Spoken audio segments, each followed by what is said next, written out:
Author, playwright and debauched playboy Somerset Maugham was well placed to utter his wonderful description of the French Riviera, a sunny place for shady people.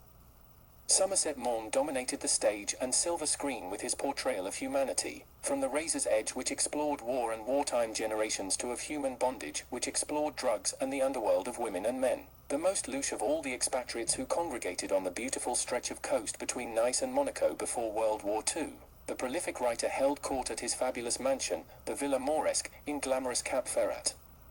Nude bathing parties, drugs, lashings of champagne and nightly seductions of the local lads. Almost everyone who visited was shocked by his decadence. The predatory Maugham had so many affairs, with both sexes, that even the most promiscuous of his companions described him as the most sexually voracious man they had ever known, and couldn't understand why, at a time when homosexuality was illegal, he hadn't landed in prison. Was it due to his high-level connections? His time as a spy for the British government? His friendships with royalty? Or was it more sinister, that the wheels of the British Empire simply run on boy blood? But no one refused his invitation, because he was so famous. T.S. Eliot, H.G. Wells, Rudyard Kipling, and Winston Churchill all made their pilgrimage south, and most ended up aghast.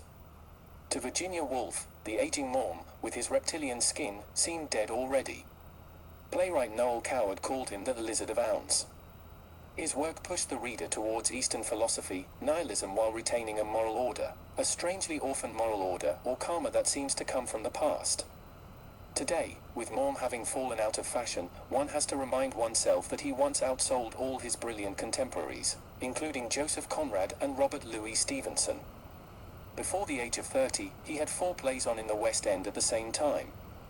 He put life as he saw it directly on paper regardless of privacy. Sadie Thompson in Rain, for example, was an actual prostitute in the South Seas. By the time he had written of Human Bondage in 1915, describing a young man's perverse enslavement to the wayward woman he loved, Maugham was hailed a genius, his aphorisms on a par with those of the master, Oscar Wilde. Maugham's problem was his unorthodox private life, almost out of control. The female character in Of Human Bondage was actually based on a feckless young man who humiliated the author all over Paris and London, breaking what there was of Maugham's heart. Maugham's alienation started in childhood. Born in Paris in 1874, where his father ran a law firm, he was orphaned by the age of 10 and packed off to England, where his 3 older brothers were already at school. The little boy lived with a strict uncle, a vicar in Whitstable, Kent, but he loathed the suburban domesticity. And when he was sent to boarding school in Canterbury and his fellow pupils made fun of his short stature, his terrible stammer and poor English, French had been his first language, he hated that, too. He was in his 20s when he watched Wilde take his fall from grace. By 16, Maugham, who always felt more at home on the continent, had taken himself off to learn German in Heidelberg, where he fell under the spell of the first of many male lovers, a Cambridge graduate who entranced him with his knowledge of poetry and classics. But faced with the need to earn a living, he returned to England and, in 1892, enrolled in medical school. For a born social observer, it was a masterstroke. St. Thomas's Hospital, where he studied, was in one of the poorest areas of London, and he was brought face to face with the diseased and the unemployed, inspiring him to start work on his first novel, Lisa of Lambeth. This novel was a smashing success, lifting the curtain on the white urban poor. But Maugham was soon on the move again, this time to the Isle of Capri with his Heidelberg lover. He said later that he came alive for the first time when he saw the beautiful island, where many English homosexuals went following Oscar Wilde's conviction for sodomy, including Wilde's lover Lord Alfred Douglas. The bronzed local rent boys, with their unaffected enjoyment of sex, liberated the 21-year-old Maugham. Back in London, keen to explore the same underworld of male prostitutes and daughters of joy that Wilde had frequented, he moved in with the first of several factotums, theatre-loving Walter Payne, who acted both as secretary and procurer of partners for his shy friend. Maugham qualified as a doctor but never practiced, taking off again first for Spain and more sexual adventures, and then for France in pursuit of another male lover, a failed Oxford theology student called Harry Phillips, whom he dubbed the Gilded Youth. Maugham was besotted by the tantalizing Harry, whose expensive taste spurred him to frenetic writing in the hope of being able to give him the heady lifestyle Harry craved. He moved Harry into a flat in Montparnasse, and the two proceeded to enjoy all the pleasures of France in the Belle Époque, or beautiful era. Yet despite bombarding literary agents and theatre managers with endless manuscripts designed to take London by storm, he had little success until, in 1907, interest was suddenly sparked by one of his light comedies, Lady Frederick. Overnight, the struggling writer became flavour of the month. He raced back to London, where soon play after play was put on, making Maugham very rich indeed. But his private life brought him no satisfaction. As well as his many homosexual liaisons, he now fell passionately in love with blonde-haired, blue-eyed actress Sue Jones. Though he constantly tried to cast her in his plays, she finally jilted him to marry into an aristocratic family. On the rebound, the unhappy Maugham turned his sights on Ciri Wellcome. Ciri, the social daughter of the great reformer Thomas Barnardo, originator of Dr. Barnado's Homes, was already locked into an unhappy marriage to the hugely rich American founder of the Burroughs. But determined to bag Maugham, now the most fashionable man in London, she became pregnant by him. The writer was appalled and terrified and a coward, and his only thought was to get away. Luckily, he had the perfect excuse, the outbreak of World War I. At 40, too old to fight, he joined the Red Cross and, in Boulogne, met another volunteer, 22-year-old American Gerald Haxton, who would become his companion for the next 30 years. Gerald, a charmer and chancer, would waste no time in introducing the writer to the seamiest aspects of the homosexual underworld. Gerald once wrote to Maugham he wanted to be paid for, and just wanted to have fun. But first Maugham had to deal with the Ciri problem. He always said he would never have married Ciri if her husband hadn't set a private detective on them in Rome, where he took her in 1915 to await the birth of their daughter Lisa, named after the character in his novel Lisa of Lambeth. Though everyone expected Maugham to do the decent thing by Ciri, he postponed marriage as long as he could, first taking a job as a British spy. On one of his many social outings in London, he had met an officer in the Secret Service. Maugham, with his facility for languages and his perfect cover as a writer, was ideal agent material and was quickly dispatched to Geneva, an experience he later used in his Ashendon stories, which Ian Fleming always said gave him the inspiration for James Bond. He also rushed off to the South Pacific with Gerald to indulge his fascination for the impressionist painter Gauguin, who had abandoned his wife and children to live in Tahiti to screw a bunch of miners, and whose life became the basis for one of Maugham's most famous novels, The Moon and Sixpence. You can still see Gauguin's work in many museums today. Maugham found a Gauguin painting in a Tahiti hut and promptly stole it. It was only after America entered the war and Gerald was called up that Maugham found time to marry Ciri, only to abandon her almost immediately to continue his intelligence work, this time in Moscow.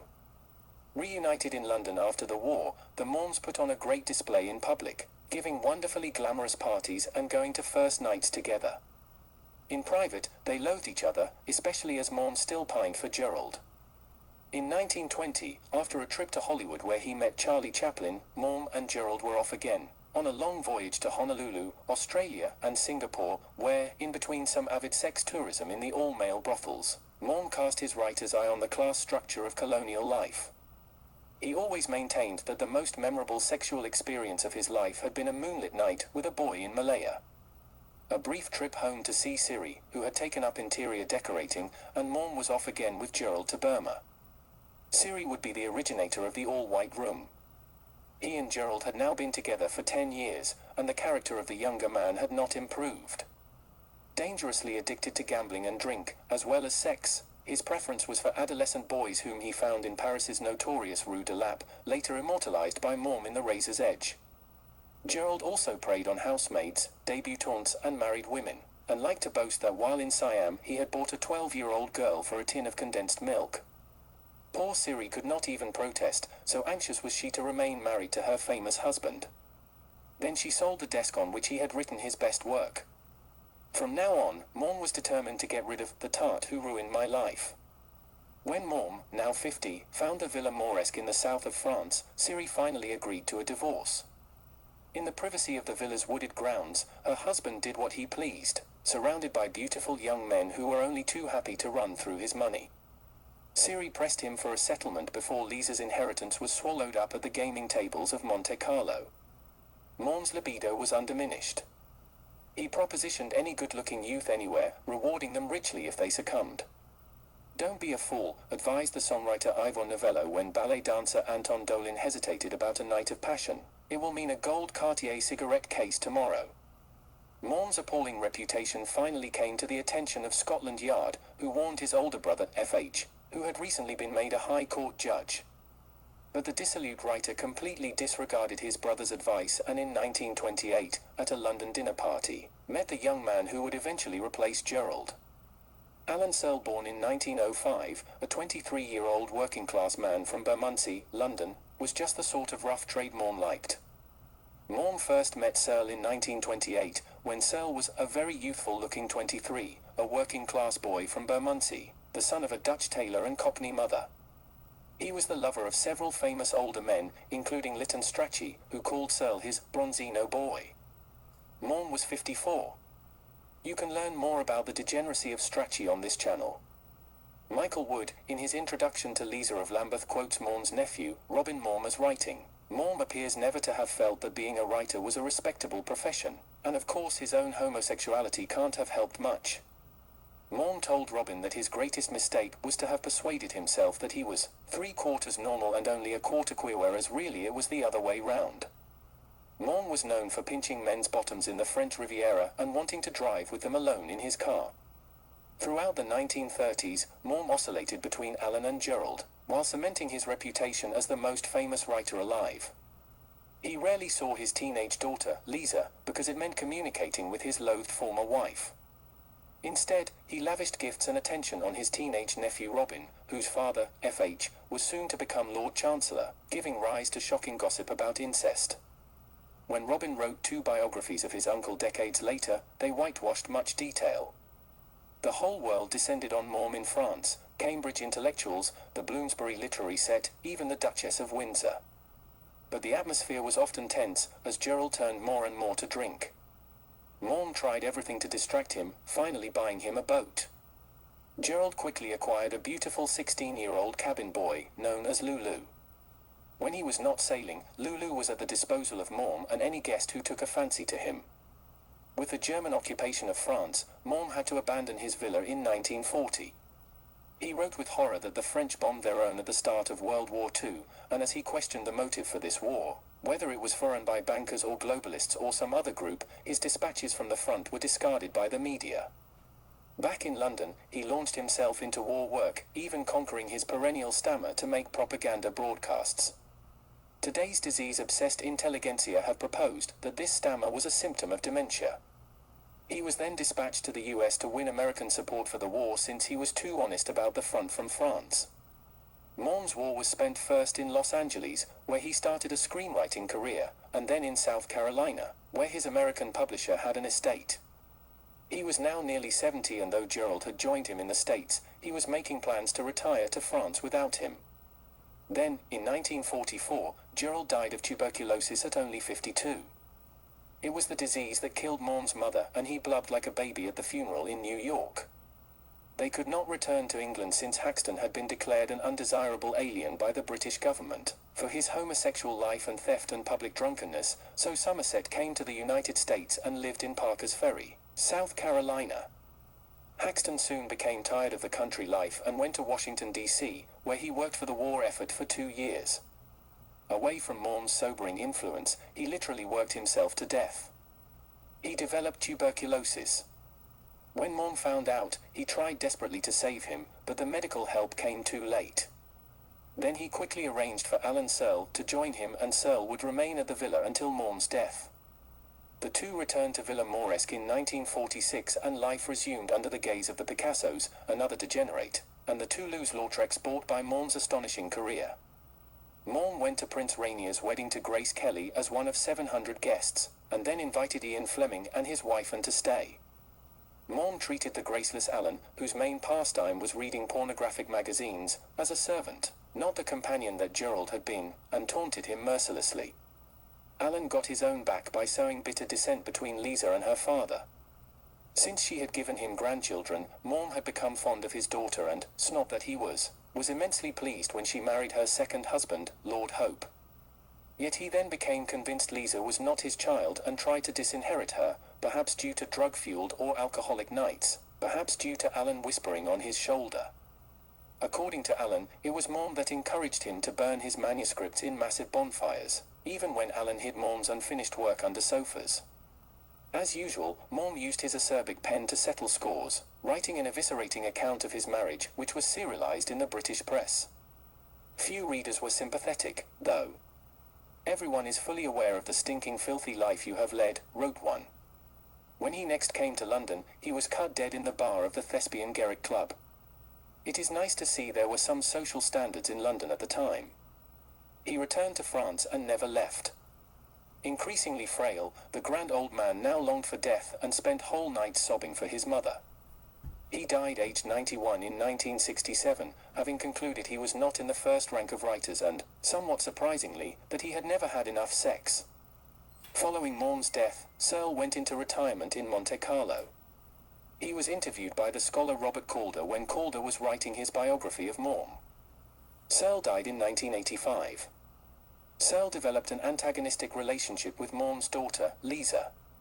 In his final years, Maugham made an unsuccessful attempt to disinherit his daughter and to adopt Searle as his son.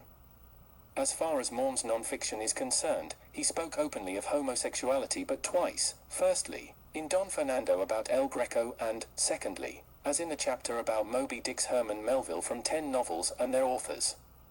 In his fiction there are various openly gay characters, which he pushed first upon the stage and then upon the silver screen.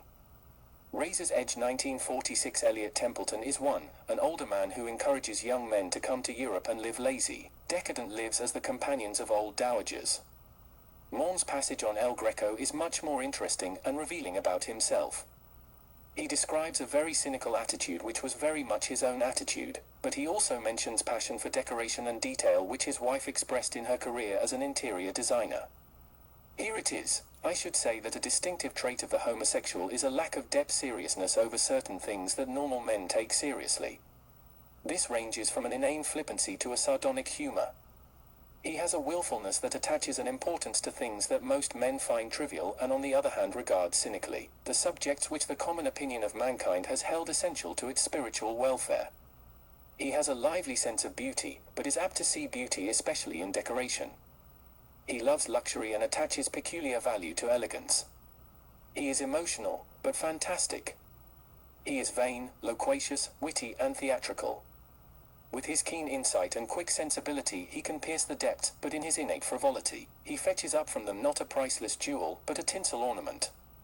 He has small power of invention, but a wonderful gift for delightful embroidery. He has vitality, brilliance, but seldom strength. He stands on the bank, aloof and ironical, and watches the river of life flow on. He is persuaded that opinion is no more than prejudice. In short, he has many of the characteristics that surprise us in El Greco. We see El Greco works or references appear across Maugham's work.